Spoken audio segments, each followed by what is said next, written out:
Last जो video बनाया था उसमें थोड़ा दिखने में जो स्क्रीन था, जो बोर्ड था, वो क्लियर दिख नहीं पा रहा था, तो उसी कंटेंट को मैं दोबारा से फिर से रिपीट कर रही हूँ आज।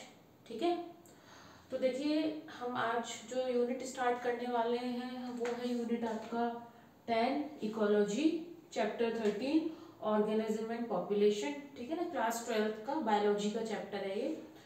तो देखिए अब सबसे पहले हम थोड़ा सा जान लेते हैं, इसका बैकग्राउंड समझने की कोशिश करते हैं इकोलॉजी का। तो आप लोगों ने बायोलॉजिकल ऑर्गेनाइजेशन के तो बारे में पढ़ा ही होगा, क्लास 11th में भी आपने पढ़ा होगा इसके बारे में, जो आपका फर्स्ट चैप्टर है उसमें है ना, थोड़ा बहुत उसमें है उसके बारे में। उसके बाद आपके प्लांट किंगडम के भी आपका प्लांट किंगडम वाला चैप्टर है, एनिमल किंगडम, उसमें भी थोड़ा बहुत बायोलॉजिकल ऑर्गेनाइजेशन, टिश्यू लेवल और ऑर्गन सिस्टम लेवल, सेल्यूलर, ये सारी चीज़ें थोड़ा बहुत उसमें बताया गया है। ठीक है, अब देखिए सबसे पहले जब हम सबसे स्मॉलेस्ट यूनिट देखते हैं, जब अर्थ का ओरिजिन हुआ है उस टाइम पे, तो सबसे पहले हमें पता है कि कैसा एवोल्यूशन स्टार्ट हुआ है, केमिकल एवोल्यूशन। सबसे पहले क्या आया, कोई एटम आया है ना, एटम आया, उसके बाद कोई इनऑर्गेनिक मॉलिक्यूल बना है। ठीक, इनऑर्गेनिक मॉलिक्यूल की फॉर्मेशन हुई है, जैसे आपका वाटर हो गया। इवन लाइफ का जो इवोल्यूशन है वो वाटर में स्टार्ट हुआ है सबसे पहले, फिर वो धीरे धीरे धीरे एक्वेटिक से होकर टेरेस्ट्रियल की तरफ आई है। तो इनऑर्गेनिक इवोल्यूशन मॉलिक्यूल बना है फिर, और देन उसके बाद हमारे ऑर्गेनिक मॉलिक्यूल्स बने हैं, प्रोटीन बना है, कार्बोहाइड्रेट्स बने हैं, ये सब क्या ऑर्गेनिक है, ये तो धीरे धीरे बने हैं। ठीक, तो ये जो इतना पोर्शन है इसको हम क्या बोलते हैं, केमिकल इवोल्यूशन। ठीक है, क्या है ये, केमिकल इवोल्यूशन, क्योंकि इसमें केमिकल्स का फॉर्मेशन है। अब इसके बाद क्या है, जब केमिकल इवोल्यूशन हो गया देन हमारा फिर सेल बना है ना, क्योंकि सेल भी किसका बना है, सेल भी कुछ ऑर्गेनिक मॉलिक्यूल्स का बना है। सेल में क्या होता है, फैट है, ठीक है, जैसे लिपिड बाइलेयर है वो किसकी बनी है, फैट की बनी है। उसी तरह से उसका साइटोप्लाज्म है, तो उसमें क्या है, कुछ किसी के आयंस डिजोल्व है, वाटर है ना, water he most of the percentage तो वाटर ही होता है सेल में। तो वो कैसा मॉलिक्यूल है, वो आपका इनऑर्गेनिक है। तो जब केमिकल इवोल्यूशन हो गया देन उसके बाद फिर धीरे धीरे और इवोल्यूशन हुआ और एक्सपेंशन हुआ है लाइफ का। ठीक है, तो क्या आया है, सेल आया है ना, सेल। अब इधर हम थोड़ा समझते हैं इसको, क्या आया पहले, फिर सेल आया है। जब हम बायोलॉजिकल इवोल्यूशन की बात करते हैं तो हम कहाँ से स्टार्ट करेंगे, सेल से, है ना। सेल के बारे में आप लोगों ने अच्छे से पढ़ा है, cell the fundamental and structural unit करके पूरा एक चैप्टर है उसमें, उसमें सब कुछ है उस सेल के बारे में, कैसे बनता है, उसके जो ऑर्गेनेलीज है, एक एक ऑर्गेनेली के बारे में अच्छे से डिफाइन है उसमें। सेल के बाद फिर क्या बनता है आपका, टिश्यू। अच्छा, टिश्यू में क्या होता है, एक तो जो ओरिजिन होता है सेल्स का और फंक्शन, वो कैसा होता है, सेम होता है ना। सेल्स का ओरिजिन और फंक्शन क्या है, सेम है टिश्यू में। ठीक है ना, तो वो क्या बन गया, टिश्यू बन गया है ना। अब ग्रुप, एक सेल टिश्यू नहीं बनाएगा, कई सेल्स, बहुत सारे सेल्स का एक ग्रुप बनता है जिसमें उन सेल्स का ओरिजिन और उन सेल्स का फंक्शन कैसा होना चाहिए, सेम होना चाहिए, और वो ग्रुप में होनी चाहिए। देन वो क्या बन जाता है, टिश्यू। फिर टिश्यू से आपका क्या बनता है, ऑर्गन, है ना। टिश्यू वाला चैप्टर भी आपकी एनसीईआरटी में ऑलरेडी है, स्ट्रक्चरल ऑर्गेनाइजेशन वाला जो चैप्टर है उसमें आपने टिश्यूज के बारे में अच्छे से पढ़ा है, connective tissue, muscular tissue, blood, सब कुछ अच्छे से उसमें डिटेल में। देन उसके बाद ऑर्गन, और फिर ऑर्गन में जैसे आपका स्टोमक हो गया है ना, लिवर हो गया, हार्ट हो गया, ये सब क्या ऑर्गन ही तो है आपके, है ना, ये सब बनते हैं। ठीक है, फिर इसके बाद ऑर्गन के बाद आपका क्या बनता है, ऑर्गन सिस्टम। ऑर्गन सिस्टम में जैसे आपका डाइजेस्टिव सिस्टम है ना, डाइजेस्टिव सिस्टम है, रेस्पिरेटरी सिस्टम है। तो इनमें क्या है, ये और ये सब आपने पढ़े हुए हैं, इसमें फिजियोलॉजी वाले चैप्टर्स में आपने इसको डिटेल में देखा। और भी बहुत सारे सिस्टम्स होते हैं, जैसे इंटेग्यूमेंट्री सिस्टम हो गया, देन सर्कुलेटरी सिस्टम हो गया, स्केलेटल सिस्टम हो गया, तो ये सब ऑर्गन सिस्टम है। इन सबको मिला के फिर क्या बनता है, एक ऑर्गेनिज्म। क्या बनता है, ऑर्गेनिज्म का फॉर्मेशन होता है। ठीक है, तो ये जो पीछे का इसका जो है ये ऑर्गेनिज्म से पहले की चीजें हैं, ये ऑलरेडी आप अलग अलग चैप्टर्स में डिटेल में पढ़ चुके हैं। अब हमको इसके आगे का पढ़ना है, जब ऑर्गेनिज्म बन जाते हैं उसके बाद क्या।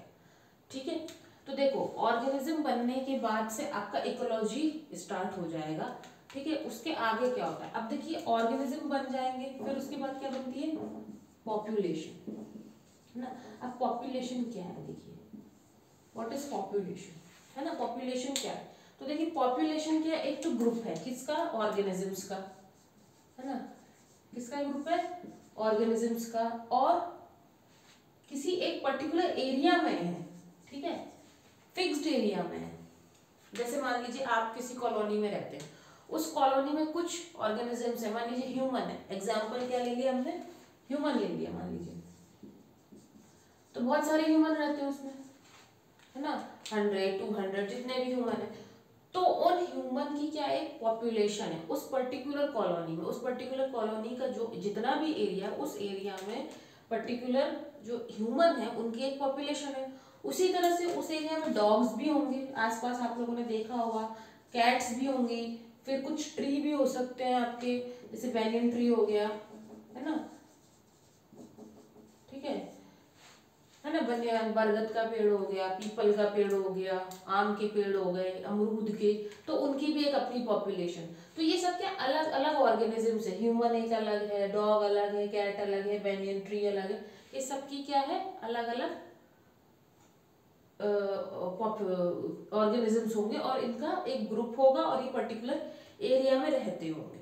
ठीक है, और क्या कर सकते हैं, ये इंटरब्रीड भी कर सकते हैं आपस में, इंटरब्रीड करके उस, अब देखिए इंटरब्रीड ये आपने पढ़ा होगा, स्पीशीज टर्म मैं यहाँ बना देती हूँ, चलो स्पीशीज, स्पीशीज के बारे में आप लोग जानते होंगे। जब हम हायरार्किकली क्लासिफिकेशन करते हैं, जैसे स्पीशीज, जीनस, है ना, किंगडम, फाइलम, ये सब जब देखते हैं तो उसमें सबसे नीचे क्या आता है, स्पीशीज आता है। उन इस एक स्पीशीज के ऑर्गेनिज्म में सबसे ज्यादा सिमिलैरिटीज होती हैं। और दूसरी चीज क्या है, वो ऑफस्प्रिंग्स बना सकते हैं, क्या कर सकते हैं, इंटरब्रीड कर सकते हैं। ठीक है, इंटरब्रीड करके क्या कर सकते हैं, ऑफस्प्रिंग्स बनाएंगे। ऑफस्प्रिंग्स यानी बच्चे बना सकते हैं, है ना। जैसे ह्यूमन है, ह्यूमन ह्यूमन के साथ ही इंटरब्रीड करेगा। ठीक है, आप लैब में कुछ भी बनाइए, लेकिन इन नेचर जब हम देखते हैं तो ह्यूमन क्या है, ह्यूमन के साथ ब्रीड करके ह्यूमन का एक ऑफस्प्रिंग बना है। इसी तरह से डॉग डॉग के साथ, कैट कैट के साथ, तो ये क्या आपस में इंटरब्रीड कर पा रहे हैं, इंटरब्रीड कर पा रहे हैं, उसकी वजह से क्या बन रहा है, ऑफस्प्रिंग बन रहा है। अब ब्रीड अलग हो सकती है, जैसे एक ह्यूमन आपका इंडिया का हो सकता है, दूसरा मान लीजिए अमेरिका का है, तो दोनों हैं ह्यूमन, लेकिन क्या है फिर वो ब्रीड अलग हो गई है। ठीक है ना। उसी तरह से डॉग के केस में ले लीजिए आप, एक डॉग आपका मान लीजिए लैब्राडॉग है, एक आपका पोमेलियन है, तो फिर ब्रीड अलग है, लेकिन है क्या ह्यूमन। इसी तरह से और भी प्लांट्स के केस में भी आप ले सकते हैं, एक आप पहाड़ी कोई रोज ले लीजिए, एक आप प्लेन एरिया का रोज लीजिए, फिर उनकी ब्रीडिंग कराइए तो थोड़ा आपको डिफरेंट मिल सकता है। इसे कलर अलग कर दीजिए रोजेस का। ठीक है, तो वो सब क्या है, वो है तो एक ही स्पीशीज के, लेकिन डिफरेंस कहाँ पे आ रहा है, ब्रीड अलग है उनकी। ठीक है, तो ये पॉपुलेशन में क्या है, और इंटरब्रीड भी कर सकते हैं। ठीक है ना, आपस में एक तो ग्रुप होगा, इंटरब्रीड करेंगे। ठीक है, इंटरब्रीड करेंगे, ग्रुप होगा और एक ही एरिया में रहेंगे। ठीक है, पर्टिकुलर एरिया में वो रहेंगे, उसको क्या बोलते हैं हम, पॉपुलेशन बोलते हैं। नेक्स्ट क्या लेवल है पॉपुलेशन के बाद आपका, कम्युनिटीज। ठीक है, तो किसी पर्टिकुलर एरिया में बहुत सारी पॉपुलेशन हो सकती है, जैसे ह्यूमन की एक अपनी पॉपुलेशन है, डॉग की एक अपनी पॉपुलेशन है, कैट की अपनी पॉपुलेशन है, बैनियन ट्री की अपनी एक पॉपुलेशन, अलग अलग बहुत सारी स्पीशीज की अपनी अपनी पॉपुलेशन हो सकती है। अब इसके बाद आपका जो नेक्स्ट लेवल आता है वो क्या है, कम्युनिटी, है ना। देखिए कम्युनिटी क्या होता है, जब ये अलग अलग सारी पॉपुलेशन एक जगह पे रहती हैं उसको हम क्या बोलते हैं, कम्युनिटी बोलते हैं। जैसे आपका एक कॉलोनी में जो होगा जहाँ भी आप रह रहे हैं जिस एरिया, उसमें ऐसा तो नहीं सिर्फ ह्यूमंस की पॉपुलेशन है या सिर्फ डॉग्स ही रह रहे हैं, उसमें बहुत सारे ऑर्गेनिजम्स की अलग अलग पॉपुलेशन है। ठीक है, तो वो जब एक पर्टिकुलर एरिया में बहुत सारी अलग अलग पॉपुलेशन रहती हैं तो उसको हम क्या बोल देते हैं, कम्युनिटी। ठीक है, जैसे मान लीजिए ये पर्टिकुलर एक एरिया है। ठीक है, ये क्या है, एक आपका एक एरिया है।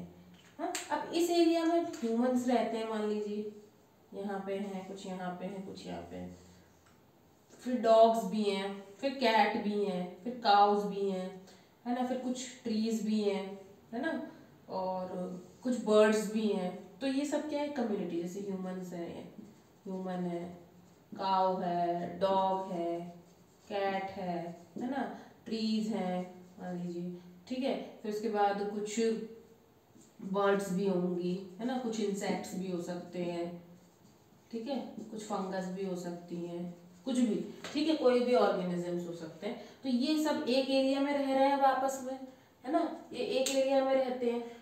तो ये क्या है फिर, एक कम्युनिटी। तो एक कम्युनिटी में क्या होता है, बहुत सारे अलग अलग डिफरेंट डिफरेंट पॉपुलेशंस होते हैं जो एक किसी पर्टिकुलर एरिया पे रहती हैं, ठीक है। इसके बाद आपका जो नेक्स्ट लेवल आता है वो किसका आता है, इकोसिस्टम का, ठीक है। तो इसको हम थोड़ा रब कर देती हूँ मैं, फिर आपको इकोसिस्टम में बताती हूँ उसमें क्या हो रहा है।